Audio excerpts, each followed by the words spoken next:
let's talk about the beating of Rodney King.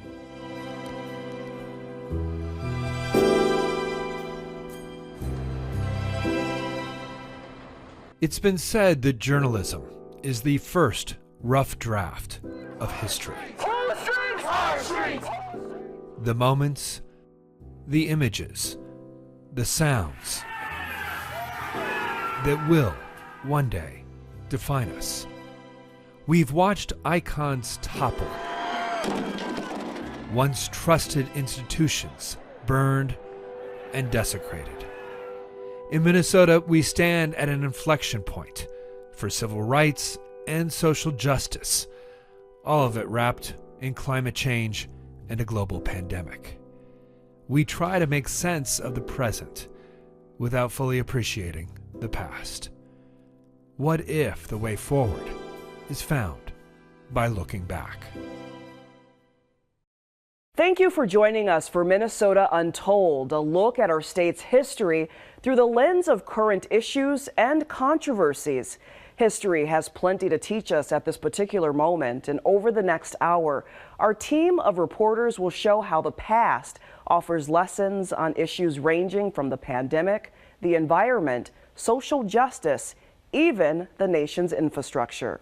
But we begin with one of the biggest debates in Minnesota right now, reforming the Minneapolis Police Department. There is a precedent for the current battle over policing going back to the Plymouth Uprising of 1967. But the untold story of that uprising is what happened afterwards, the political fallout, a dramatic change in the city's leadership that would insulate and protect the MPD for decades to come. Here's Tom Lydon.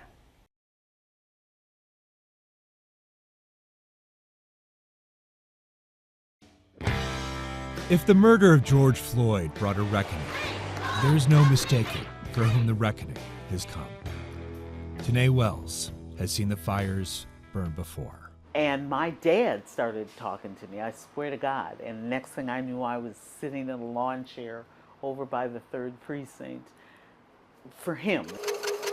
Her father, Raymond Wells, was a respected community leader and former Golden Gloves boxing champ, a founding board member of the Way Community Center. In May of 1964, police arrested Wells for using profane language. 3 Minneapolis cops held him down as a rookie, David Clunas, beat him with a blackjack. The paper said it turned into a near race riot. And so a bunch of cops beat him up, broke his ribs. You think they targeted your father because of his activism? Oh, absolutely. Absolutely. That beating him up was to teach him a lesson? Oh, absolutely. When charges were dropped a month later, Raymond Wells told reporters prejudice in Minneapolis has been hidden for years. But take a look at that same front page, and you'll see this headline: Mayor denies any serious race bias among policemen. The mayor was Art Naftalin, and he'd surely regret those words 3 years later in 1967 when Plymouth Avenue burned. The culmination of years of frustration over police abuse. Businesses were destroyed, the National Guard called in. 53 years later, along Lake Street, it felt like history had come full circle. As the police precinct was burning, I had historian colleagues from across the country texting me, like, are you watching this? When was the last time this happened? Michael Lansing is one of the historians who's been connecting the dots in the MPD's history. In other words, we don't have to be locked in by this past. But it's very important to understand that there has been an effort to reform the police for 75 years, and this is where we're at. Hubert Humphrey was the first Minneapolis mayor to promise reforms, and one of the first in the nation to require police training in race relations. Even by then, the MPD had a reputation. From the corruption of 4-term Mayor Doc Ames, who installed his brother as police chief and turned the MPD into a criminal mob, to the Teamsters strike in 1934, known as Bloody Friday, when officers opened fire on a crowd of unarmed picketers, killing 2 and injuring 67. The state loses control of the streets, literally. By the 1930s, Minneapolis' reputation is not what we would think of it as today. It's a disaster. By 1969, the city of Minneapolis found itself at this turning point, really not unlike where we find ourselves today. The city had just gone through a couple of years of major civil unrest, and voters had a choice between status quo and a law and order candidate. That choice would define the city's policing and politics for years, if not decades to come. Mayor Naftalin, a Humphrey protege, decided not to run for re-election, opening the door for a white-haired detective named Charles Stenvig, the president of the Minneapolis Police Federation. And at this time, along with my family, I would like to say that I will be a candidate, an independent candidate for the position of mayor of Minneapolis. Stenvig ran as an independent, portraying himself as the little guy fighting the liberal establishment, promising to take the cuffs off the police. And to everyone's surprise, including his own, he won easily. God's going to be my chief advisor, and it won't cost the city a penny. Stenvig, on the night he's elected, says, I don't see color. Everyone should, be taken and evaluated equally. And of course, colorblindness is itself a form of willful ignorance. What that means is all the politics around policing intensifies. That's the first thing. The second thing is that you see Stenvig perfectly willing to throw his mayoral weight around in internal affairs in the police department. The third is a full-throated public defense of public safety as it is, not as it might be. Is it fair to say that Charles Stenvig is sort of the Bob Kroll of his day? I think it's very easy to see that parallel. We can see the kind of outlandish nature of public expression. He may have been one of the first law and order campaigns in the country because he ran specifically against what he called racial militants, criminals, and protesters. D.A. Bullock is a filmmaker and activist. How'd you do on Faces? Who believes the MPD's DNA remains the same. Stay with the status quo and be assured that they are going to keep you safe. I think that was much of Stenvig's argument. And taking the handcuffs off police, even though we're not saying it as crudely in 2021, we're still saying that. I absolutely see this as parallel to what happened in 1969. Historian Uhuru Williams is director of the Racial Justice Initiative at the University of St. Thomas and believes both moments, then and now, represent crisis and opportunity. They saw their world collapsing, and they responded by electing a strong man in Stenvig whom they believed could bring back law and order. I think we're at the precipice of a very similar moment today as Minneapolitans turn on their TVs and see protests, have the memory of the rebellion from last summer, the flames that engulfed this community. They have a choice. We're at a crossroads. Stenvig was reelected by an even wider margin, 71% of the vote, defeating civil rights leader Harry Davis, who just happens to be Tanae Wells' cousin. Disappointed but not surprised. Again, seeing that pendulum swing the way it did and the law and order and knowing what that means, who's trying to be contained, no, it's not surprising. It's almost like the city doubled down on police. It doubled down on the types of colorblindness and law and order politics that Stenvig represented. In his second term, Stenvig got rid of the Police Civilian Review Commission. He banned reporters from the mayor's office, and he brutally cracked down on student protests over Vietnam, calling in tactical units with tear gas, ignoring pleas from U of M officials to use restraint. Gotcha! And if all that sounds like something from another era, you haven't been paying attention. Be very, very quiet. Historians and activists alike say you need only expand the frame to understand how modern municipal policing in America has its roots in slave patrols of the South. The Minneapolis Police Department was founded in 1867, just 2 years after the end of slavery. This is open season on black men. This is open season. This is nothing different than 1850. But there are white Minnesotans who would listen to you and say, what city are you talking about? This is a great question, and in many ways, this is the central question. The great James Baldwin suggested that the most important sin was the sin of denial amongst white Americans generally when we talk about race and race relations in the United States. If we look at these other inflection points from our history, it's always been a turn toward law and order. It's always been a return to the status quo ante. And in this moment, if we're thinking broadly about the opportunity we have, this is what distinguishes a movement from a moment. For 150 years, the MPD has seen reckonings come and go. And yet here we are. Another moment, another election, another chance to choose what it means to protect and serve. The kindling has always been with us. And when the fires burned, like they did before, Tanae Wells knew where her father wanted her to be. I said I felt him in me.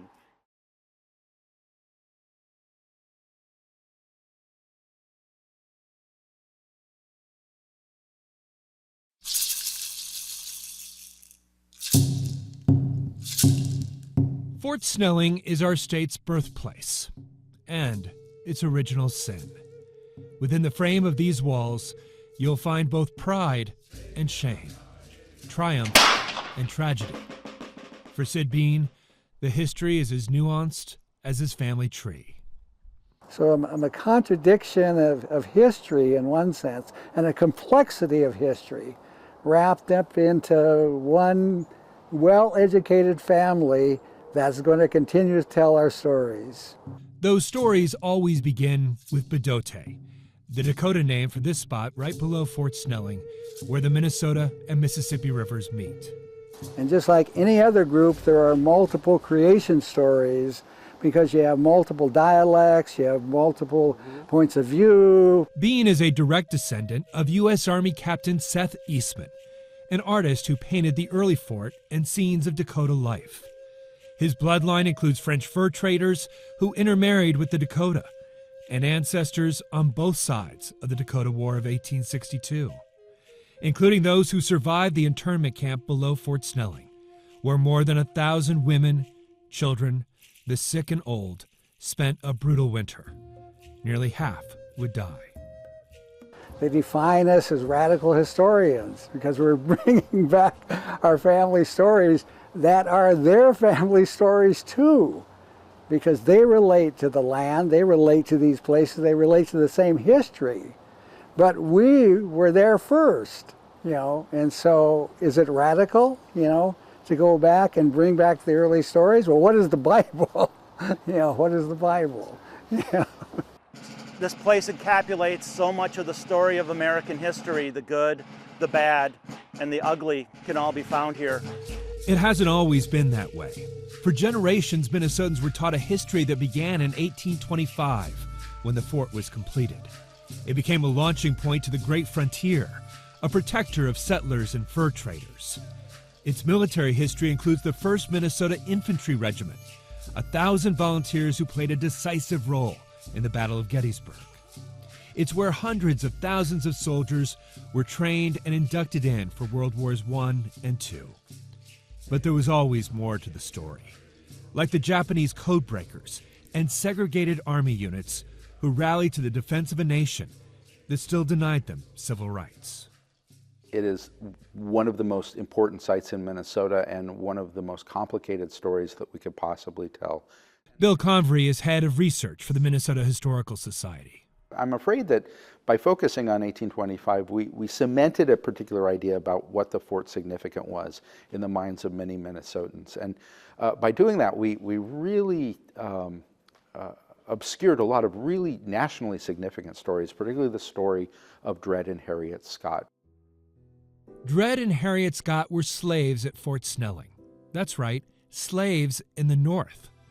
Military officers were allowed to have slaves in the Free Territory, and when their owner wanted to split up the Scotts and their children, the Scotts took their case to the U.S. Supreme Court. Half the justices had slaves themselves. The court, in perhaps its most shameful ruling, said no black person had any rights that a white person was bound to respect. That's a story we have to tell. That's a story that we cannot ignore. To capture this expanding narrative, the Minnesota Historical Society now calls the 24-acre park here Fort Snelling at Bedote, a rebranding that didn't go over well with some Republican lawmakers who accused the Historical Society of revisionist history, tried to cut its funding and take Fort Snelling and 15 other historic sites away. I think history is becoming a weapon in the culture wars. Conservative critics like Catherine Kirsten believe the story of Fort Snelling's been hijacked by activists, decolonizers she calls them, and specifically points out Sid Bean and his daughter Kate, a PhD historian in charge of Native American initiatives for the Minnesota Historical Society. The idea is to throw into doubt, to discredit or delegitimize our nation's foundations with an eye to transformative cultural and political change. And it's not just Fort Snelling. Kirsten sees the battle lines everywhere. The renaming of Lake Calhoun to Bide-Makaska, the toppling of the Columbus statue at the Capitol,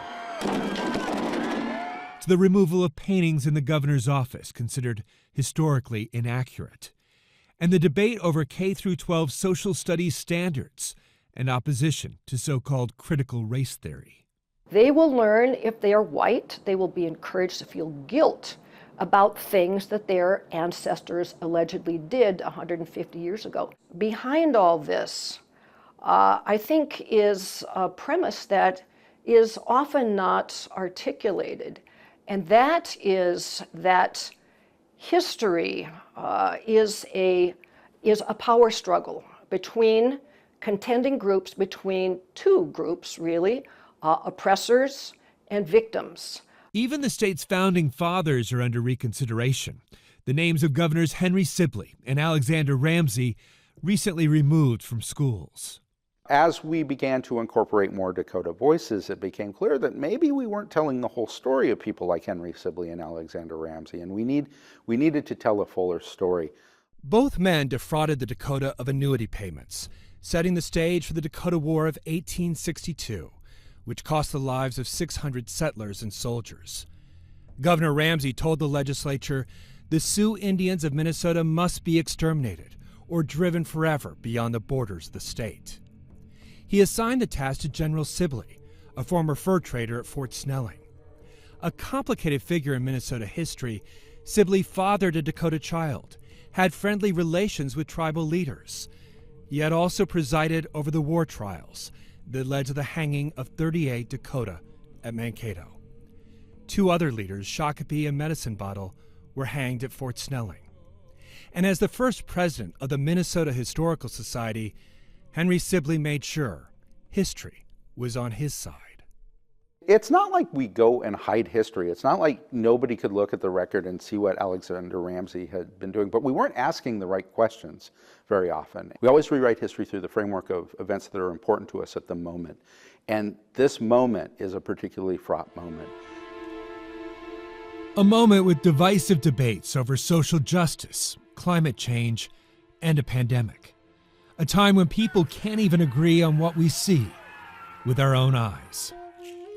Fort Snelling isn't some antique perched on a shelf.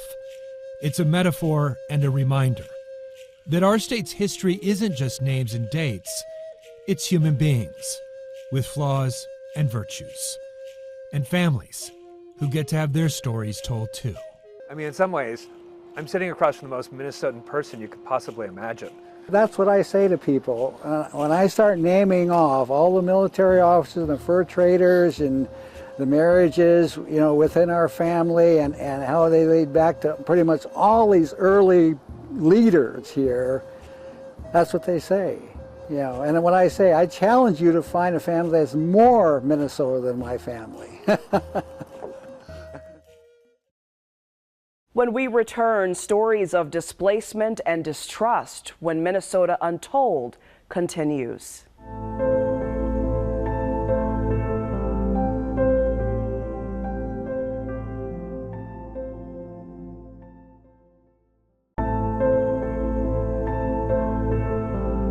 As the United States is set to launch the biggest infrastructure effort in 60 years, more than $1 billion will be spent to address racial inequities baked into our nation's highway system.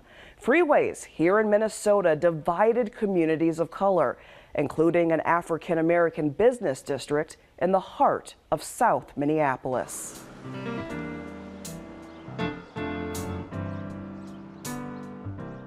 At the corner of 38th Street and 4th Avenue in South Minneapolis' Bryant neighborhood, the Minnesota Spokesman Recorder newspaper remains one of the last remnants of a once thriving business district. Father founded it in 1934. Tracy Williams Dillard recalls growing up here as a child. This whole corner was all black owned, and a lot of the businesses up and down 38th Street, there was black owned businesses. A record store, banks, barber shops, salons, and grocery stores were some of the businesses that occupied this 38th Street landscape. But the community would undergo a seismic shift that some didn't see coming. One of the elders, Elder Harry David, said to me, Ernest, it's like, he used the French word, fait accompli, which means that the deed is done. It was already done before we knew about it. In 1956, a massive effort led by President Dwight Eisenhower to build a 41,000-mile interstate highway system throughout the country is given the green light through the passage of the Federal Aid Highway Act. With the federal government providing 90% of the funding, in the Twin Cities, the largest public works project in U.S. history would pave the way for the construction of I-94 and 35W. During a time of economic growth and growing mobility in the country, the freeway system would revolutionize transportation, but it came at a cost. I-94 cut right through the Rondo neighborhood, a predominantly black community in St. Paul. The lesser-told story is what 35W did to the African American business district in South Minneapolis. Was there any public outcry about the construction? The African American, the elders, and they were prominent African American living at that time in Minneapolis. They said they had no idea what was going on until a bulldozer came in, tearing down trees and cutting down trees and moving dirt. Dr. Ernest Lee Lloyd, a retired Minnesota Department of Transportation official, holds a doctorate degree in public administration. 8 years ago, while earning his PhD at Hamline University, he wrote a dissertation examining 35W and the disruption it caused middle-class working African Americans, many of whom owned homes in this South Minneapolis neighborhood. Every pocket of African American neighborhood, urban area in the United States, you will find a highway bordering them, splitting them up, or dismantling the entire community altogether. Running between 2nd Avenue and Stevens Avenue, today 35W links downtown Minneapolis to Highway 62. This is what the area looked like 65 years ago. Before construction, thousands of homes and businesses in the interstate's path were destroyed or removed. Why would transportation policy, which is racist in itself, will disrupt and destroy a neighborhood like this? Was it intentional? Was it intentional? It hurts me to say yes. It hurts me to say yes. You know, this is a pattern that is taking place. Associate Professor Greg D'Onofrio is the director of the University of Minnesota's Heritage Studies and Public History program. He was led to Dr. Lloyd's research while conducting his own comprehensive study of 35W. The racial disparities that we have here in the Twin Cities, in Minneapolis and in Minnesota, they didn't just happen. They're not natural. These conditions were created. Dr. D'Onofrio says other locations in South Minneapolis were considered for 35W, including Cedar Avenue and Lindale Avenue, streets he says were in wealthier white communities at the time.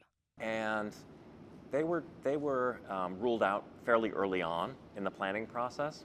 This photo, he says, dated March 12, 1957 in Minneapolis, documents the only known public hearing on the interstate project. So, this isn't to say that only people of color were affected by the freeway and its construction, but people of color, black people, were disproportionately affected, and they had a terribly difficult time finding housing.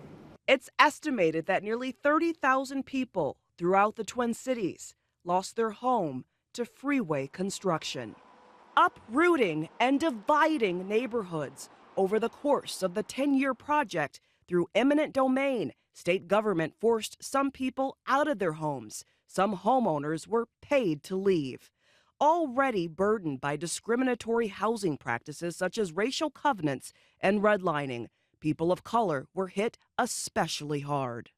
When we started this project, we were looking for smoking guns. We're looking for one document that says we placed the freeway here because it's going to displace black people. Well, you're not going to find that. We concluded 2 years later. And you're not going to find that because this is a manifestation of systemic racism. This 8mm digitized home movie was taken in front of a house on 43rd and 2nd in the 1960s. The camera captures the 42nd Street Bridge and the pedestrian bridge at 40th Street East.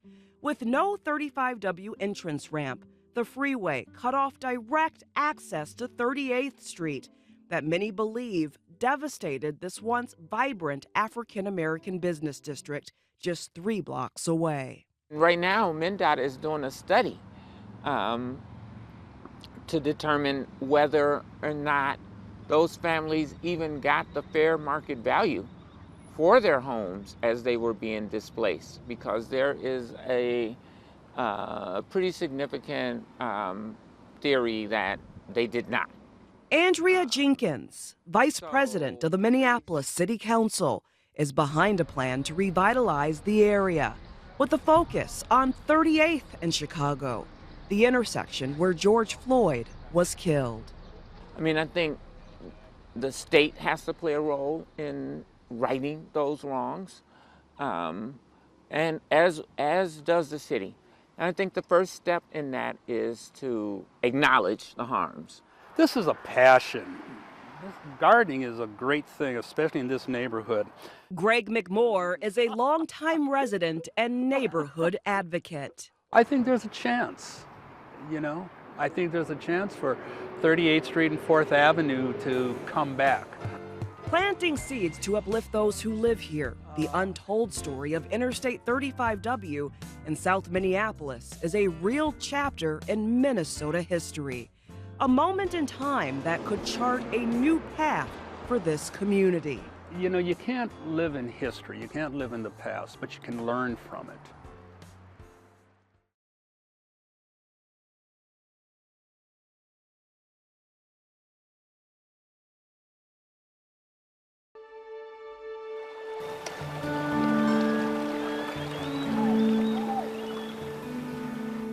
It's here, in the heart of northern Minnesota, where the waterways meet sprawling beds of wild rice.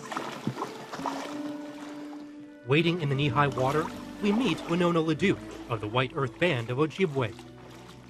It's the food for the spirits. And so our responsibility is to protect our wild rice. As the stories go, wild rice, or manumin, is both a sacred food and central to the Ojibwe creation stories. Long ago, our people were instructed to follow a shell which appeared in the sky to the place where the food grows upon the water.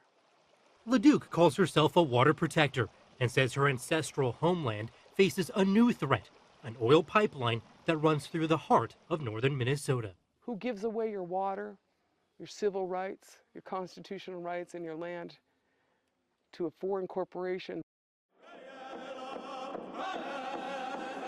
For almost 8 years, LeDuc has dedicated her entire life to the fight in hopes of stopping Enbridge Energy's Line 3 oil pipeline from running through areas where her ancestors once lived off the land.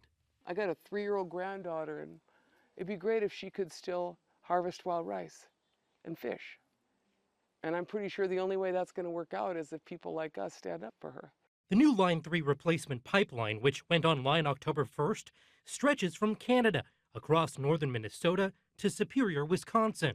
In 2018, the Canadian-based company Enbridge approached the state of Minnesota, claiming the old pipeline, which was constructed back in the 1960s, needed to be redone. Replacing Line 3 comprehensively addresses the known integrity risks and reduces the risk of accidental release before an incident occurs. The final route for Line 3 avoids most of the federally recognized Native American reservations.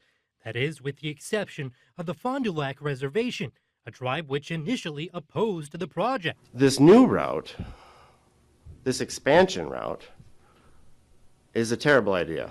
But following the state's approval of the pipeline, a confidential deal was struck between the tribe and Enbridge to allow the construction of the pipeline directly on tribal land. Even so, the pipeline still runs through hundreds of miles of ceded territory, land previously taken by the U.S. government through 100-year-old treaty agreements. It's a continuation of the same taking of native lands and rights and the mistreatment of native people and the denial of our human rights. It's exactly the same. An often untold piece to these land battles is rooted in generations of historical trauma. In the 1800s, the United States was expanding westward. Native Americans were pushed onto reservations as a result of treaties, which promised money, food, and supplies in exchange for the land. But those deals were often filled with deceit and empty promises.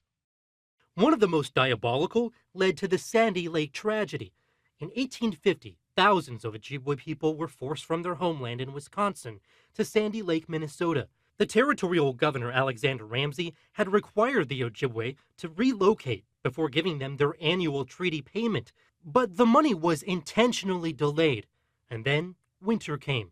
The waters froze over, and more than 400 Ojibwe died from starvation, disease, and exposure. More than a decade later, at New Ulm, tensions boiled over between the Dakota people and the U.S. government, again over unkept promises and broken treaties. The Dakota War, known to historians as a deadly flashpoint in Minnesota history. I believe that the Dakota people and the settlers were simply pawns in a game of expansion. In August 1862, the Dakota decided to retaliate with bloodshed. Hundreds of settlers were killed, and so were an untold number of Dakota. The Dakota, on the other hand, were displaced from this land, promised payment for the land, and settlement on land by the reservations which could not support their lifestyle. And so they, I'm sure as they signed the treaties, some of them hoped this was the right thing for them to do. It wasn't. In fact, throughout the 1800s, tribal communities and the U.S. government signed a series of treaties in exchange for land that would ultimately become the corridor for the Line 3 oil pipeline. But the treaties also preserved Native people's right to hunt, fish, and gather on the very land where they were forced out. Go on, Patches, let's go. Which brings us back to Winona LaDuke and her fears about oil spills compromising watersheds and wild rice. Throughout the process, we have been treated like third-class citizens. LaDuke was among hundreds of people arrested, demonstrating against the pipeline in the months before it went online. I have 10 separate charges against me, and I spent 3 nights in jail. Now, a lot of my ancestors probably had exactly the same thing, and I feel like that in 2021 should be time to quit the war on the Indians, time to quit the Indian Wars. But Enbridge Energy executives say the new pipeline does not violate treaty rights, calling it the most studied oil pipeline in state history. How confident are you and the folks at Enbridge that this new pipeline won't compromise tribal resources or the environment at large? Well, because we've done the work. The company pointing to a 300-mile survey led by Jim Jones to identify key cultural resources considered sacred to tribes along the route. The line has encountered a number of changes that were identified back in the 2018 surveys, and routes were changed to avoid impacts. Jones himself is a member of the Leech Lake Band of Ojibwe and is skeptical of the claim that the pipeline violates any treaty rights. How can you break a treaty that's already been broken?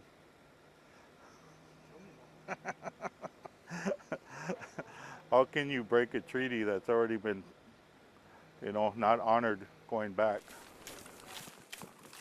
It's only in the last 3 to 4 years where the state has recognized that all you need to rice now on state land is a tribal ID. But I remember 4 years ago, 5 years ago, having to buy a state license so I could rice the Mississippi River outside of Grand Rapids, Minnesota. At the Mitchell-Hamlin School of Law, Professor Angelique Eaglewoman tells us treaties are considered the supreme law of the land. So you can't say 100 years later, we're just going to ignore that. It has ongoing relevance. And when we look at the U.S. Constitution, that's more than 100 years old. It still has ongoing relevance. She reminds us those treaty rights, including the right to gather wild rice, were upheld by the U.S. Supreme Court as recently as 1999. If you make it so that you've drained all the water and there's no wild rice, that isn't upholding your end of the treaty. Ultimately, efforts to stop the construction of the pipeline were not successful, even following appeals to President Biden, leaving critics of the pipeline like Winona LaDuke to pivot their efforts in hopes of shutting it down. This is a scary proposition for all of us. And hopefully it's a lesson for Minnesota before it's too late, so we can protect our water and protect our future generations. But in a place where promises have been broken generation after generation, you can't help but wonder how long that fight over treaty rights might last. When Minnesota Untold returns, lessons from the last pandemic and the real history behind a legendary author from Walnut Grove.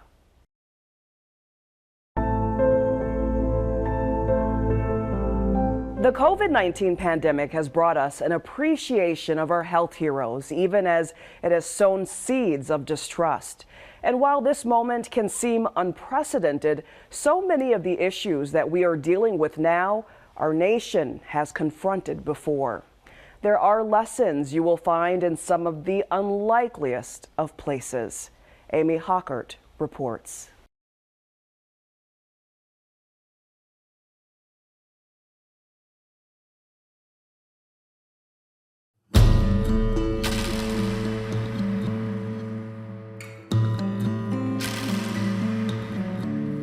At the oldest cemetery in Minneapolis. This is Lucien Solvet, also died, influenza, our baby. Stories from the 1918 flu pandemic remain untold. So we don't know much about Lucien. He did have a relative who came, I would say, up until the last 10 years with the same name, Lucien. We asked a cemetery historian, Sue Hunter-Weir, to walk us through some of those stories, specifically the Minnesotans here who died from the 1918 influenza, also known as the Spanish flu, to see what these voices from the past can teach us today.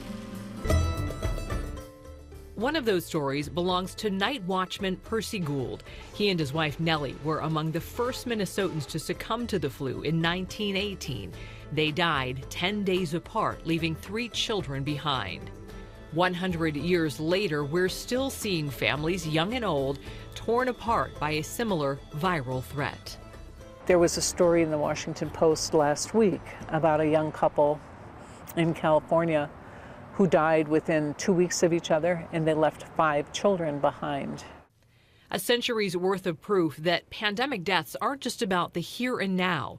The loss of loved ones will affect families for generations. I think what people need to really remember that this pandemic is not an individual crisis. I mean, it certainly is for the person who dies, but it's more far-reaching than that the consequences ripple down. It happened in Sue's own family when her grandmother Mary died of the flu, leaving Sue's mother behind.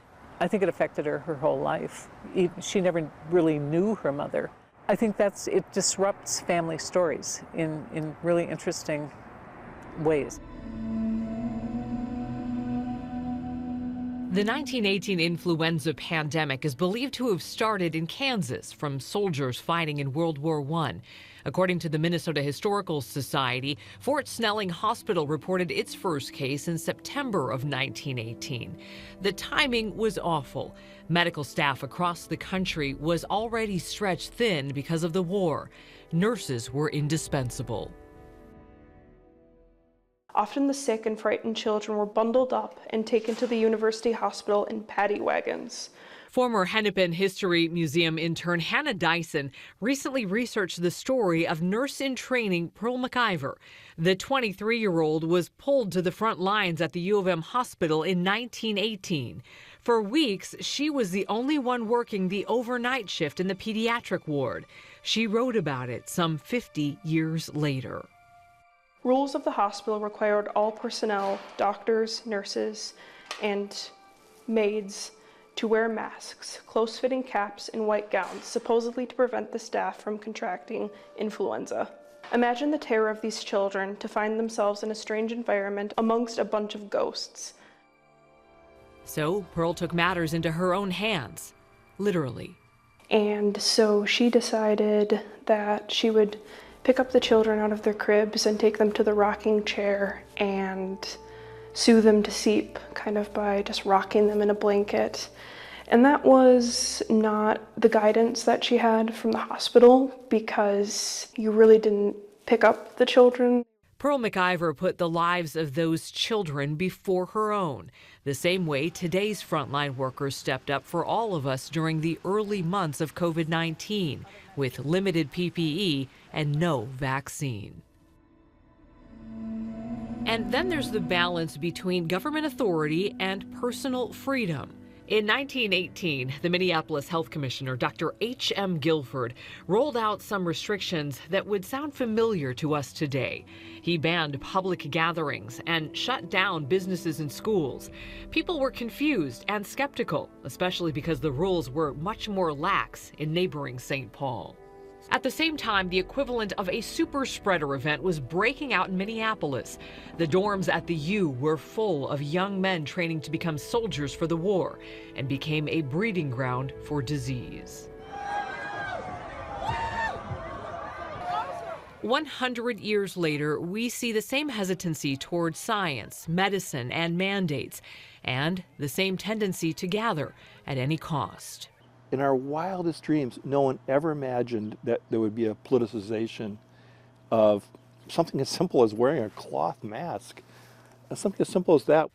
Rich Danila is Minnesota's deputy epidemiologist. He and his team have shaped Minnesota's public health protocols during COVID-19, things like masks, social distancing, and vaccines. And just like Dr. Guilford, they've had their share of critics. It also never dawned on us that people would, not trust science in terms of the vaccination. If you or your loved one gets cancer, you go to the doctor. Of course, you want the best cancer treatment, the most modern treatment cure you could, and so it boggles our mind. Politics aside, most people agree science is at the heart of stopping the spread of any pandemic. That said, it's never a perfect science. I think we have a long way to go yet before, we can even see the light at the end of the tunnel for the pandemic. The more we peel back these untold stories from our past, the more we see their relevance today. We may be separated by 100 years in modern medicine, but we are connected by our vulnerability.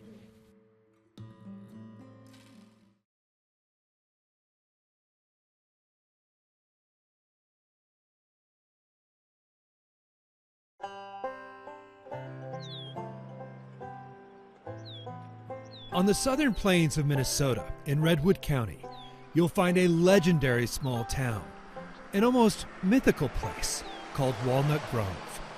Good evening, ladies and gentlemen. Visitors from around the world still make the pilgrimage here for an annual pageant, where you'll find young girls dancing in prairie skirts and sunbonnets, and playing along the banks of Plum Creek. Are we there yet? This is it, half pint. This bucolic fantasy inspired by a young girl from long ago and the global phenomena known as Little House on the Prairie. Long before houses and roads were built, Walnut Grove and the surrounding area was prairie. I liked that she was more of a free bird and more liked to go outside of the rules and do what she felt like. She was really family oriented. That was another thing I really loved about the show, how number one, they put God first and then family. Laura teaches us a lot about history. She teaches us how we should be lucky what we have now. There were a lot of hardships that the pioneers faced, and it was so true to life. But the real story of Laura Ingalls Wilder, the child, the woman, and her legacy, is more complicated than you might imagine.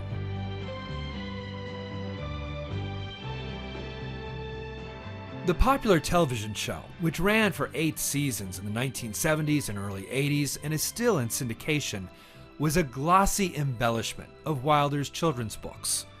Those 9 books, selling 60 million copies, translated into 45 languages. Some of the most memorable storylines set in Walnut Grove, where Laura Ingalls Wilder lived from the age of 7 to 11. I can go anywhere in the world and have been to Europe, and you say Walnut Grove and they look at you, and then you say Little House on the Prairie. Oh yes, I know what you're talking about now. Oh my gosh, you lived there? Amy Foster grew up here and runs the Wilder Museum, with its replica of the home where Wilder lived with her family. A family of 5 lived in here.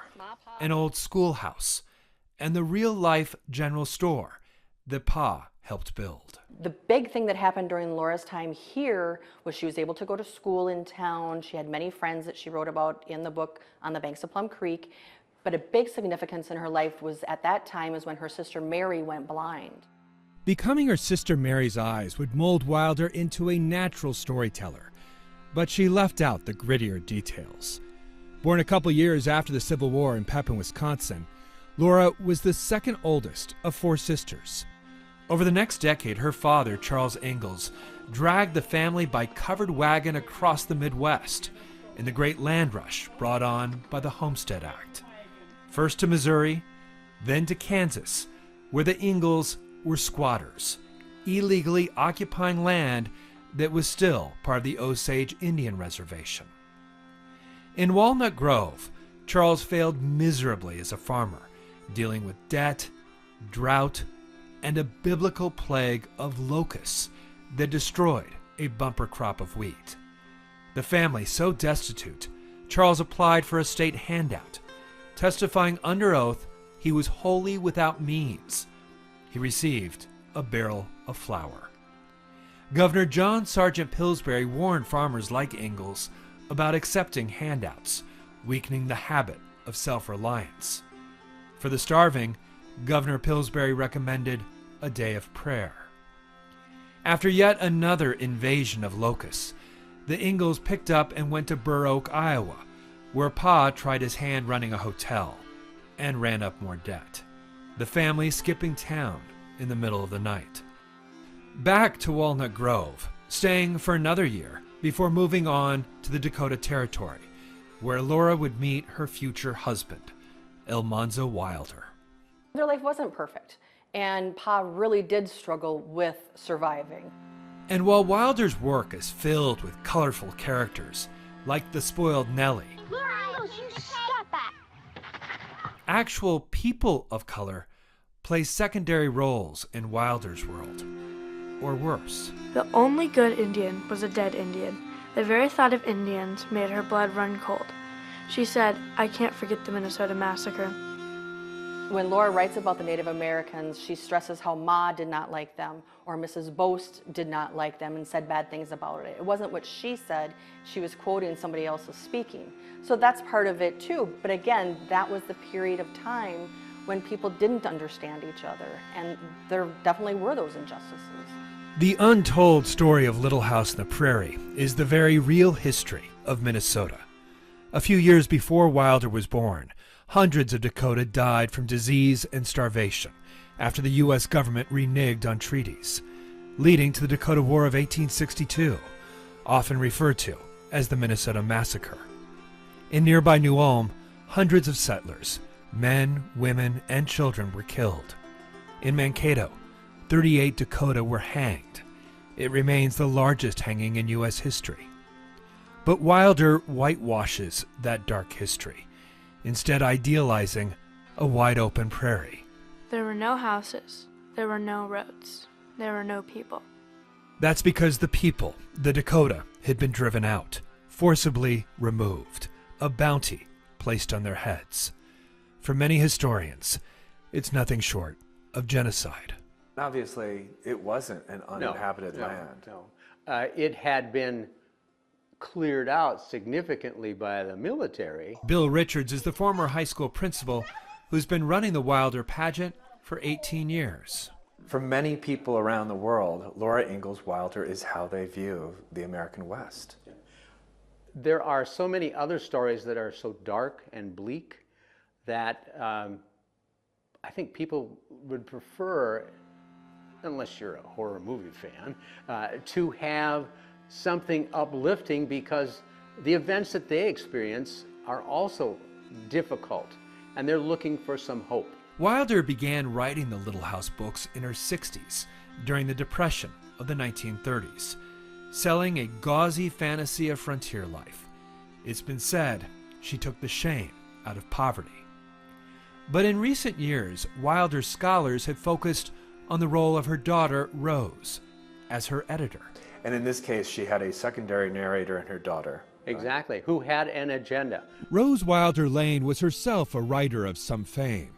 She was also extremely conservative.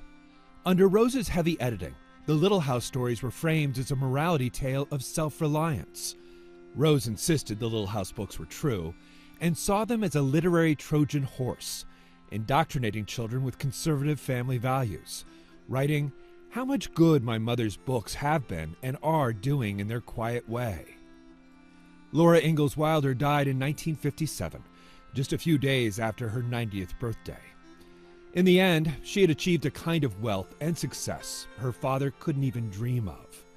Today, there are Wilder museums and gift shops in almost every town she lived. I just loved it because I felt like it was talking about like a simpler life, you know, and I really enjoyed her stories. It was really relatable. But it wasn't all prairie skirts and sunbonnets.